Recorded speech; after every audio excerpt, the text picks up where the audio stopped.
Hello students, BA प्रथम वर्ष गृह विज्ञान राजस्थान विश्वविद्यालय से संबद्ध महाविद्यालय की छात्राओं हेतु गृह विज्ञान का द्वितीय पेपर फूड एंड न्यूट्रिशन के अंतर्गत हम आज जल के विषय में अध्ययन करेंगे। आपका आहार एवं पोषण विज्ञान में अभी तक हमने बहुत से न्यूट्रिएंट्स के बारे में अध्ययन किया है, पोषक तत्वों के बारे में, मैक्रो न्यूट्रिएंट्स और माइक्रो न्यूट्रिएंट्स। बच्चों, मैक्रो न्यूट्रिएंट्स और माइक्रो न्यूट्रिएंट्स की तरह ही हमारे शरीर के लिए जल भी एक आवश्यक तत्व है। इसे पोषक तत्व की श्रेणी में रखा गया है। क्यों रखा गया है? हालांकि इससे आप कहेंगे इससे कौन सी हमें ऊर्जा मिल रही है या हमारा कौन सा ये अलग से कुछ निर्माण का कार्य कर रहा है, लेकिन बच्चों पोषक तत्वों की तरह ही कोई भी पोषक तत्व जल की उपस्थिति के बिना अपना कार्य कर ही नहीं सकता है। तो इसलिए जल को भी हमारे शरीर के लिए एक आवश्यक पोषक तत्व की श्रेणी में रखा गया है। ये हमारे शरीर का सबसे बड़ा घटक है। हमारे शरीर का जो निर्माण है उसमें से 60 से 70% जल से बना हुआ है। इसमें नरम ऊतकों में जल की मात्रा 70 से 80% है और अस्थि जो कि कठोर होती हैं उनमें भी 20% जल ही होता है। इसके अलावा जल जो है ये दूसरे पोषक तत्वों जो कि इसमें घुलनशील होते हैं, क्योंकि ये घोलक का कार्य करता है, तो ये उसका उन पोषक तत्वों का वाहक बनकर उन्हें शरीर के लिए उपलब्ध करवाने में महत्वपूर्ण भूमिका है इसकी, इसलिए भी ये आवश्यक है। फिर इसके अतिरिक्त जल हमारे शरीर से जो भी व्यर्थ कचरा जो है हमारे शरीर का, उसको निष्कासित करने का भी माध्यम है।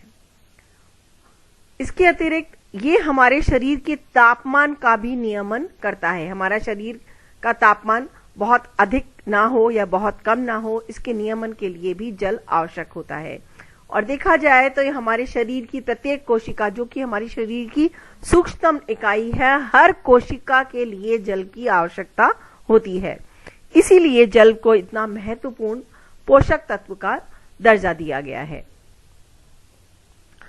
हमारे शरीर के अंदर जो जल का वितरण है बेटा, उसका एक उदाहरण देने के लिए, अगर मान लें किसी वयस्क व्यक्ति का कुल शरीर भार 70 किलोग्राम है, तो उसके शरीर के अंदर जल की मात्रा प्रतिशत के अनुसार देखें तो कुल जल की मात्रा 70 किलोग्राम में से 70% उसका जल का होता है, मतलब 49 किलोग्राम अंतःकोशीय जल। अंतःकोशीय जल बच्चों क्या होता है?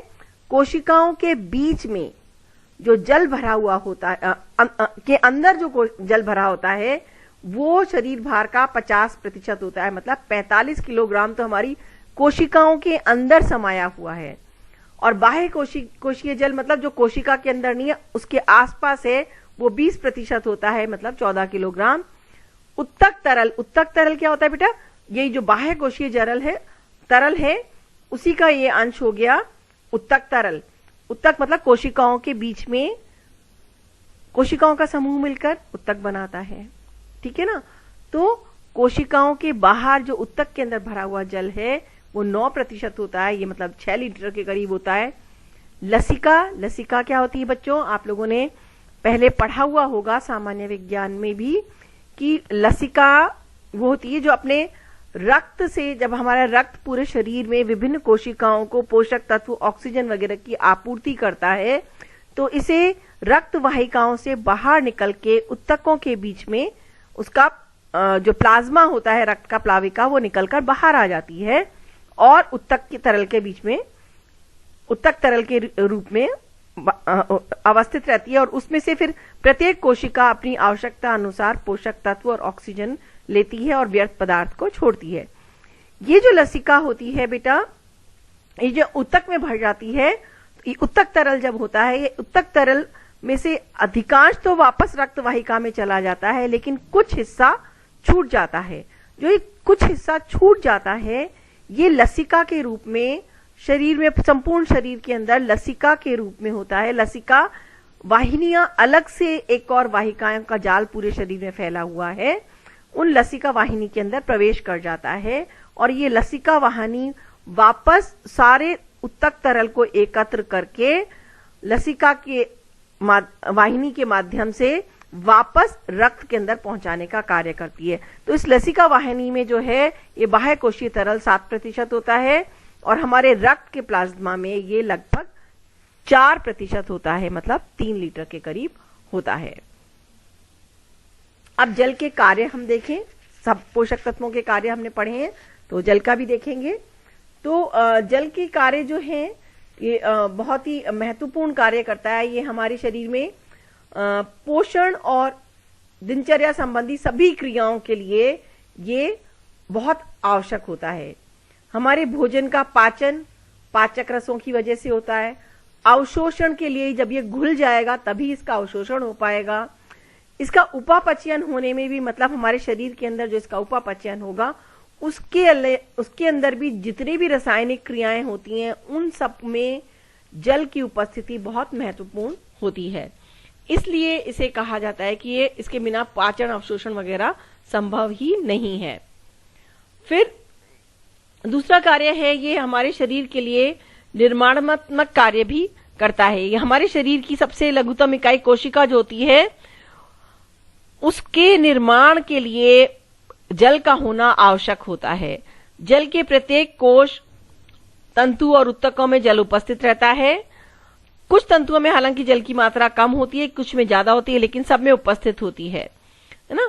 तो जो सॉफ्ट उत्तक होते हैं उनमें जल की मात्रा अधिक होती है, ठोस उत्तक में कम होती है। पिछले उसमें मैंने आपको बताया।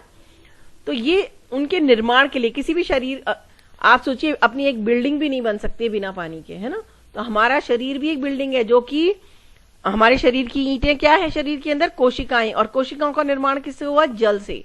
और उन कोशिकाओं को आपस में जोड़ने का जो कार्य करता है उसमें भी जल की महत्वपूर्ण भूमिका है। तो ये निर्माण के लिए ही आवश्यक है। अगला इसका जो महत्वपूर्ण कार्य है वो है, ये घोलक होता है, सब चीजों को घोलता है। पोषक तत्वों को घोलने का काम, पौष्टिक तत्वों को घोलता है। फिर शरीर के अंदर इन को पहुंचाना पोषक तत्वों को। फिर हमारे शरीर के अंदर से जो व्यर्थ पदार्थ निकलते हैं उनको अपने अंदर घोल लेता है। तो इस तरह से घोलक की भूमिका में ये हमारे शरीर के सब महत्वपूर्ण कामों को करता है।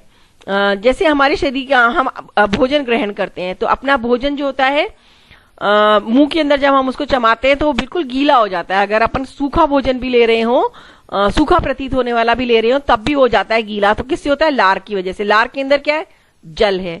आमाशय के अंदर पित्तरस में क्या है, जल है। मतलब हर जगह शरीर में जो भी कुछ कार्य होगा उसमें घोलक की भूमिका निभाता है। फिर हमारे शरीर के सभी तरल पदार्थों का निर्माण जल से ही हुआ हो, चाहे वो रक्त है, पाचक रस है, पित्त रस है, पसीना है, मल मूत्र है, सभी का निर्माण हमारे जल की वजह से ही होता है।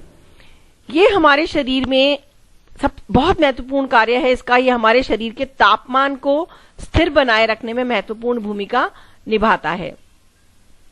कोशिकाओं में जब भी बेटा कोई रासायनिक क्रिया होती है तो उसकी वजह से ताप उत्पन्न होता है। फैक्ट्री में जब काम होता है तो होता है ना, गर्मी उत्पन्न होती है, कोई भी मशीन कार्य करती है तो गर्म हो जाती है।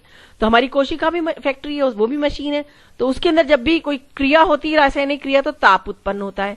और जल क्या करता है, इस ताप को किसी एक जगह पे एकत्र न रहकर सर्वत्र शरीर में एक समान रूप से फैला देता है। अगर एक ही एक अंग के अंदर रहेगा वो ताप ज्यादा, तो पता चलेगा वो अंग तो जल जाएगा। अब हमारी लिवर है, लिवर हमारी इतनी क्रियाशील फैक्ट्री है, लगातार कार्य करती रहती है और उसमें लगातार ताप उत्पन्न होता है। अगर वो लिवर में ही रह जाएगा तो हमारा लिवर जल जाएगा। तो यहाँ पर ताप क्या करता है, इस ताप को पूरे शरीर में एक समान मात्रा में डिस्ट्रीब्यूट कर देता है। फिर हमारे शरीर की जो भीतरी गर्मी होती है उसे ये पसीने के रूप में अपने अंदर घोल कर और उसको शरीर से बाहर निकाल देता है। तो जब पसीना उड़ता है हमारी त्वचा की सतह से तो हमारे शरीर को ठंडक मिलती है। तो कहते हैं कि हमारे शरीर गर्मियों के अंदर हमारे शरीर के अंदर जितना ताप होता है उसका 25% जो होता है पसीने के रूप में शरीर के बाहर निकल जाता है। तो ये हमारे शरीर से एक्स्ट्रा ताप को बाहर निकालकर हमारे शरीर का तापमान बनाए रखता है। इसीलिए सर्दियों के अंदर ये पसीना बहुत कम मात्रा में निकलता है, तो ये ताप को अपने अंदर बनाए रखने में मदद करता है। फिर ये स्नेहन का कार्य भी करता है। स्नेहन का काम कार्य अंग्रेजी में इसको कहें तो ल्यूब्रिकेंट का काम। जैसे कोई मशीन चल रही होती है तो मशीन के अंदर आपस में घर्षण होता है, उस घर्षण से बचाने के लिए हम क्या करते हैं, मशीन में मशीन का तेल डालते हैं, है ना। तो इसी तरह से हमारे शरीर के भी तो पुर्जे आपस में जब कार्य करेंगे, टकराएंगे अंगों की, तो उनके बीच में ये चारों तरफ ये उत्तक के रूप तरल के रूप में भरा रहता है और उनके स्नेहन का कार्य करता है, जिससे उनके आपस में घर्षण उत्पन्न ना हो। अभी जैसे मैंने आपको मुंह में लार का उत्पाद वो दिया कि सोचो अगर लार नहीं होती तो अपने जो हम भोजन करते, अगर वो गीला ना होता, चिकना ना होता, तो हमारा मुंह ही उससे छिल जाता भोजन के कठोर कणों से। तो ये स्नेहन का कार्य करता है। संधि और जोड़ में स्पेशली बहुत जरूरी है, अपने जितने भी जॉइंट्स होते हैं उसके अंदर जल भरा रहता है, जिसे साइनोवियल द्रव कहते हैं। यह द्रव जो होता है ये जोड़ों को नम बनाए रखता है और हमारे रक्त नलिका और कोशों के बीच में आवागमन को आसान बनाता है। तो इसीलिए जब हम अंगों को मोड़ते, घुमाते, ऊपर नीचे करते हैं तो घर्षण नहीं होता है ना। अगर ये फ्लूइड कम हो जाता है, जैसे वृद्धावस्था में बहुत लोगों को घुटने की दर्द की शिकायत क्यों होती है, क्योंकि ये साइनोवियल फ्लूइड उनका कम हो जाता है। बीच में गद्दी भी कार्टिलेज का भी होता है, लेकिन ये फ्लूइड जब कम हो जाता है तब भी हमारे शरीर के अंदर, जोड़ों के अंदर दर्द होने लगता है।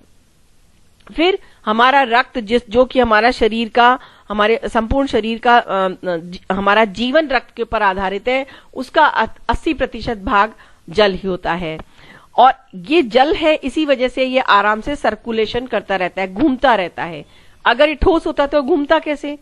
और रक्त के माध्यम से हमारे ऑक्सीजन और अन्य पोषक तत्व कोशिकाओं में पहुंचते हैं, और जो व्यर्थ पदार्थ है वो भी रक्त के माध्यम से ही निकल के रक्त के अंदर, जल के अंदर घुलकर ही उत्सर्जन का कार्य होता है। तो ये इस तरह से यहां पर भी जल की भूमिका बहुत महत्वपूर्ण है। फिर जलीय माध्यम से ही उपयोगी पदार्थों को सोखने और अनुपयोगी पदार्थों का उत्सर्जन। देखिए, ये मैंने आपको भी पाचक तंत्र में ही बताया कि पाचक जो उपयोगी पदार्थ हैं, अवशोषण हमारी आंतों के अंदर, छोटी आंतों में जो अवशोषण की प्रक्रिया होती है, वो पोषक तत्व घोलक के रूप में होते हैं, घुले हुए होते हैं, तभी उनका अवशोषण हो पाता है। और अनुपयोगी पदार्थों का निष्कासन अभी मैंने आपको बताया रक्त प्लाज्मा के माध्यम से होता है। फिर ये हमारे कोमल अंगों की सुरक्षा भी करते हैं। पता है बच्चों, अपने शरीर के अंदर जितने भी महत्वपूर्ण अंग है, जैसे हमारा हृदय है, हमारा फुफ्फुस है ना, फेफड़े जो हैं, इनके ऊपर 2 परत वाली झिल्ली बनी हुई होती है, एक थैली सी बनी रहती है जिसके अंदर 2 परत होती हैं। उन 2 परतों के बीच में भी एक द्रव भरा रहता है, जिससे, क्योंकि हमारे फुफ्फुस, हमारा हृदय बार बार गति कर रहा है, फैल रहा है, सिकुड़ रहा है, फैल रहा है, सिकुड़ रहा है, तो इसमें आपस में घर्षण ना हो, रगड़ ना खाए, तो यहां पर ये कोमल अंगों की सुरक्षा का कार्य भी करता है। सुरक्षा के कार्य में ये है कि हमारे शरीर के अंदर ये हमें बाहरी आघातों से भी बचाता है, क्योंकि जगह जगह जल भरा हुआ है। तो बेटा आप देखो, अगर तुम्हारे ऊपर कोई सीधा किसी मुक्के से प्रहार करता है, घूंसा मारता है, तो तुम्हें को चोट लगेगी।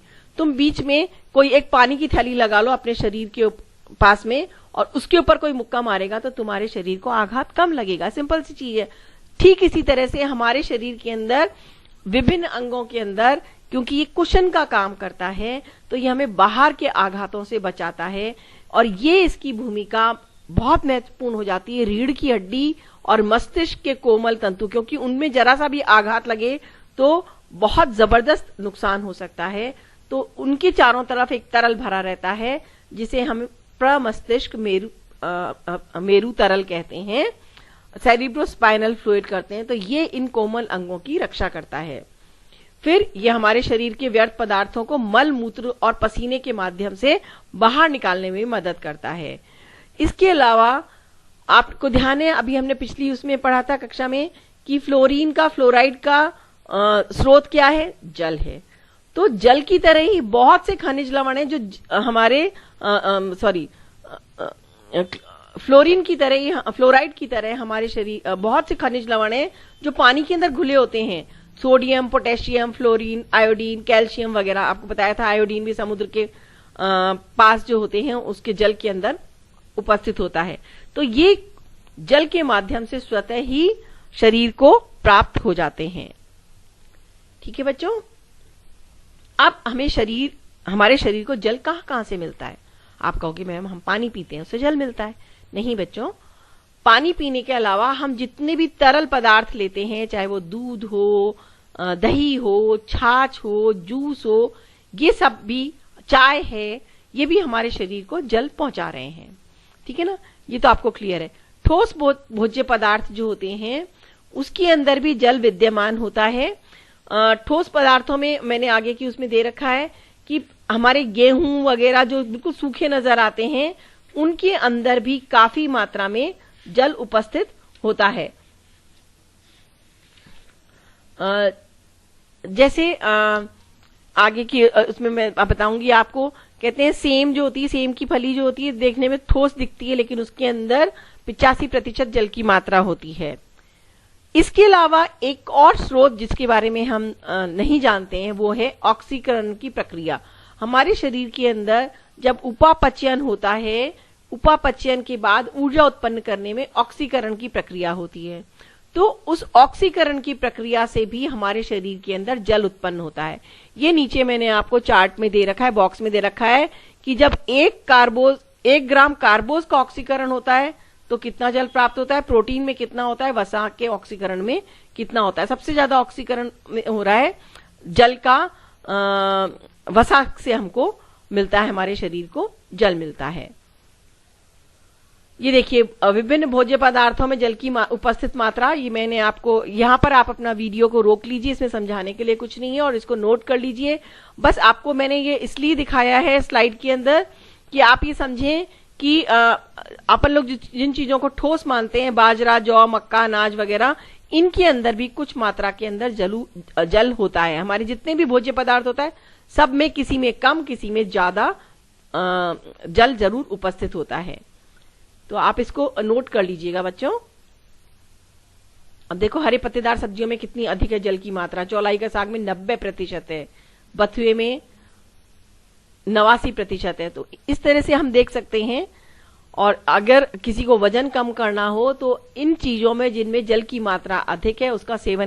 बच्चों, इस चैप्टर को इसी वीडियो में कंप्लीट करना कठिन है क्योंकि इसकी लंबाई काफी हो गई है, अपलोड करने में प्रॉब्लम होगी। इसलिए इस चैप्टर का शेष भाग में अगले वीडियो में कवर करूंगी। ये वीडियो देखने के बाद में जो मैं आपको PDF नोट्स दे रही हूँ उसको पढ़िए, और कोई समस्या हो, कुछ समझ ना आए तो आप मेरे पर्सनल नंबर पे WhatsApp पर मैसेज दे सकते हैं।